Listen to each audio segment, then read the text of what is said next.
Ordiziako Zuhaizti zentroaren ikasturte berrirako eskaintza aurkeztu dute udal arduradunek eta elkarteko zuzendaritzako ordezkaritzak. Una oferta que personalmente considero amplia, completa y ambiciosa, que combina tanto servicios y actividades ya clásicas como las famosas excursiones, marchas y paseos, ajedrez, con algunas novedades, una que hemos denominado En Forma y un nuevo grupo del taller Vivir Bien, Sentirse Mejor, Vivir es Descubrirme. Porque no solo es un hogar de jubilado para jugar a cartas, aquí se hacen muchas cosas y para conocerlo, para saberlo hay que venir y conocerlo. Entonces es cuando se puede valorar lo que hay. Que tenemos lo mismo para gente mayor que para gente más joven. Las actividades van orientadas a toda la persona que quiera permanecer activa.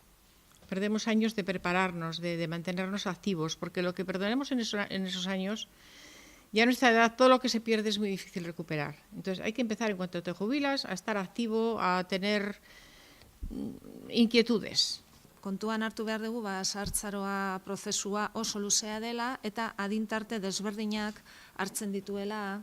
Beraz, interesak, ezaugarriak, beharrak, anitza dira. Eta gu hoe guztiak kontuan hartzen ditugu edo saiatzen gara hartzen gure programazioan. Sustatzen diren ekintzez, bitartez, zahartzaro osasuntsu eta aktiboa bultzatu nahi dugu. Eta parte hartzailea izatea da gakoa. Ekintzak, Gente 3.0 programa edo 3.0 programaren bitartez, garatzen ditugu ekintza asko. Horien artean dago, Rakelek esan duen bezala, zibergelako ikastaroak. Gero, baita ere, Gente 3.0 barnean dakagu autonomia tailerrak. Egia esan, autonomia tailerra edo osasun ongizate eta autonomia bultzatzeko helburua daukate, eta hor gakoa da baita ere, taldean sortzen da giroa, dinamika, Majorirekin eskaintzen dugu jarduera fisikoa desberdinak. Gero hemen, zentroan bertan, dakagu baita ere pilates, bitalde, dakagu gimnasia lasaia.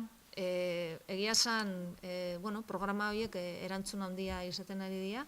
Ikastaro hauetaz gain beste asko ere eskaintzen dira. Abesbatza, eskulan tailerra, areto dantzak, gizonezkoentzako sukaldaritza, irterak, kulturekintzak eta abar handi bat. Hauen guztien inguruko informazioa Zuhaizti zentroan bertan aurkituko duzue.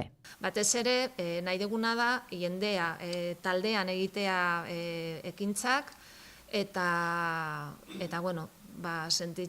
pozik eta ondo pasatzia, ez? Osea, helburu batzu daude, orokorrak dienak, eta baita ere, espezifikoak ekintza bakoitza landuko duena. Matrikula irekita dago, eta datorren astean hasiko dira programa guztiak.